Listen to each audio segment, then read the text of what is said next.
Graça e paz, amados.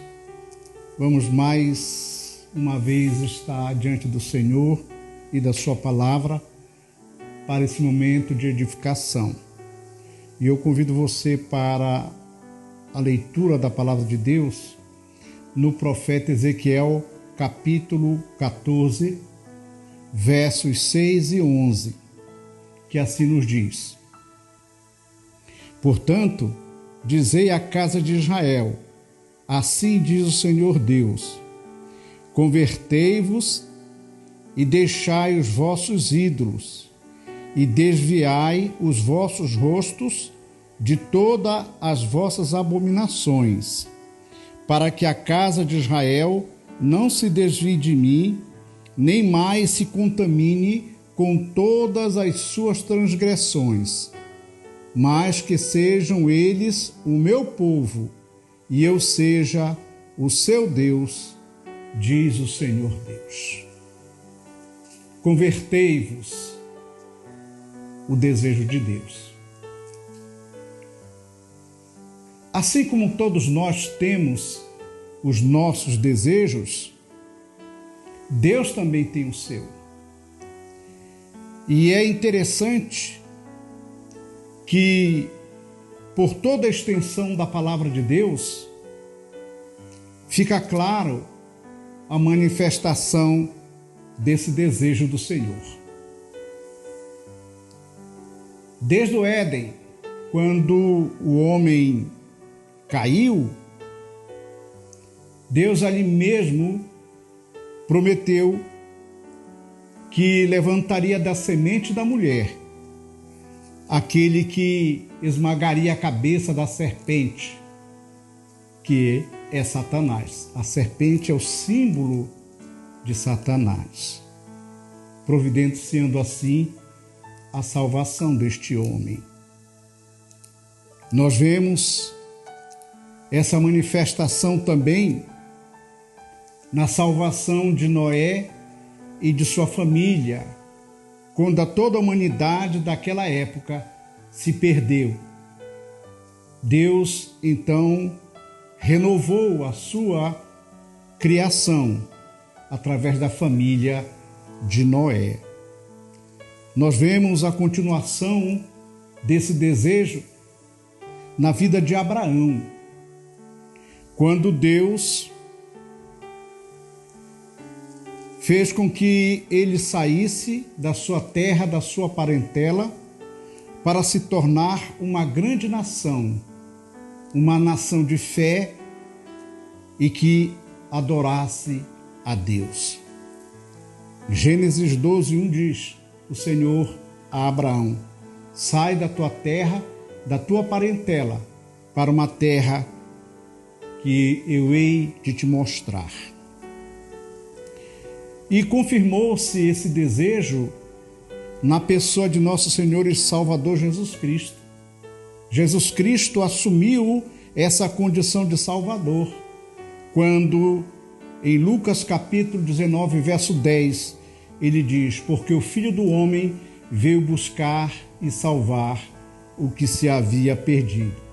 Lembrando que quando o anjo anunciou o nascimento do Senhor Jesus Cristo, ele disse que o menino se chamaria Jesus, porque ele haveria de salvar o seu povo. Gênesis 1:21, Mateus 1:21. Esse desejo consolidou-se no final da sua revelação bíblica, quando Deus anuncia através de Pedro e de Paulo que Ele mesmo não quer que ninguém se perca, mas sim que todos se salvem. 2 Pedro capítulo 3, verso 9 e 1 Timóteo capítulo 2, verso 4. No profeta Ezequiel, através desta mensagem profética, nada mais Deus faz do que dar lugar a esse desejo, resultado do seu amor pela sua criatura, pela sua criação. Quando ele diz: não se desvie de mim, nem mais se contamine com todas as suas transgressões, mas que sejam eles o meu povo e eu seja o seu Deus. Então, este texto nos transmite uma mensagem de amor e de carinho, uma mensagem cheia de ternura e de sentimento pessoal, quando proferida pelo nosso amoroso Deus e Pai, quando Ele nos diz: e eles, meu povo, e eu, o seu Deus. Em nossa linguagem humana, meus amados irmãos, nós vemos aí a figura do Pai amoroso, do Pai protetor, do amigo que se volta para o filho querido e diz com o coração cheio de amor: meu filho. O meu tio comprou um lote em um condomínio. Um dos seus filhos se formou em engenharia mecânica, mas ele atuou nessa profissão pouco tempo. O forte dele mesmo era desenhar. E ele então disse para o seu pai: eu vou fazer o projeto desta casa. E pegou o lápis e começou a traçar a planta. No final, ele mostrou para o seu pai e disse: agora é só ver com o engenheiro para assinar. E o meu tio então pegou a planta, levou para um amigo engenheiro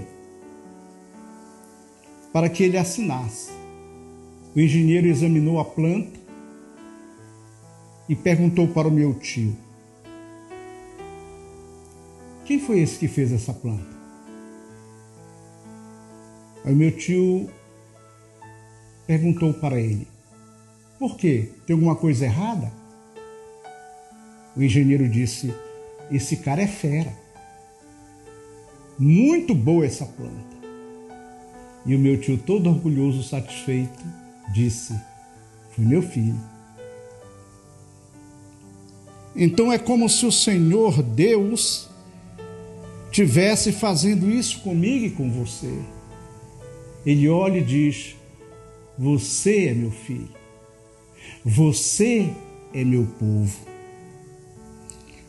O desejo de Deus, meus amados irmãos, é a salvação de sua criatura. Sempre foi, desde que a sua criatura caiu. Esse foi sempre o desejo de Deus, a minha, a sua salvação. Que bênção é sabermos que temos um Deus que se condói de nossa situação de pecadores.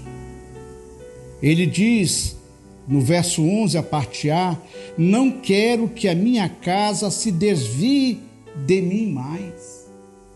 O Senhor não quer que o seu povo, que a sua criatura, se desvie mais dos seus caminhos e da sua presença.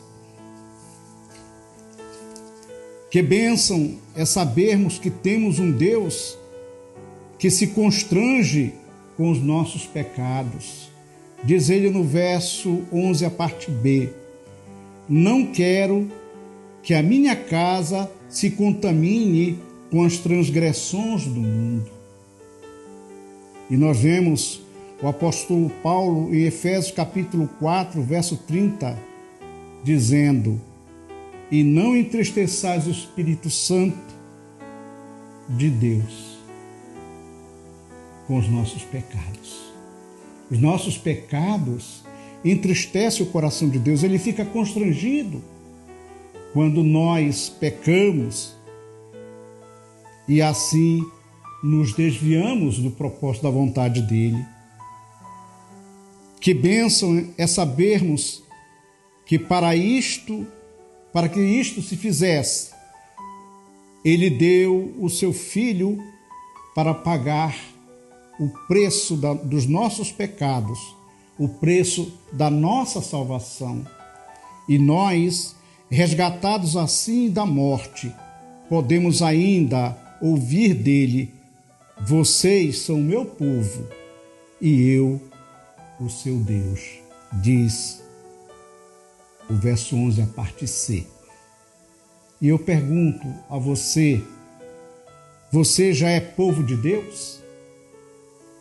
Você já faz parte desse povo que vai herdar a eternidade? Se não, você tem oportunidade ainda hoje de reconhecer o seu Deus como seu único e suficiente Salvador. Oremos.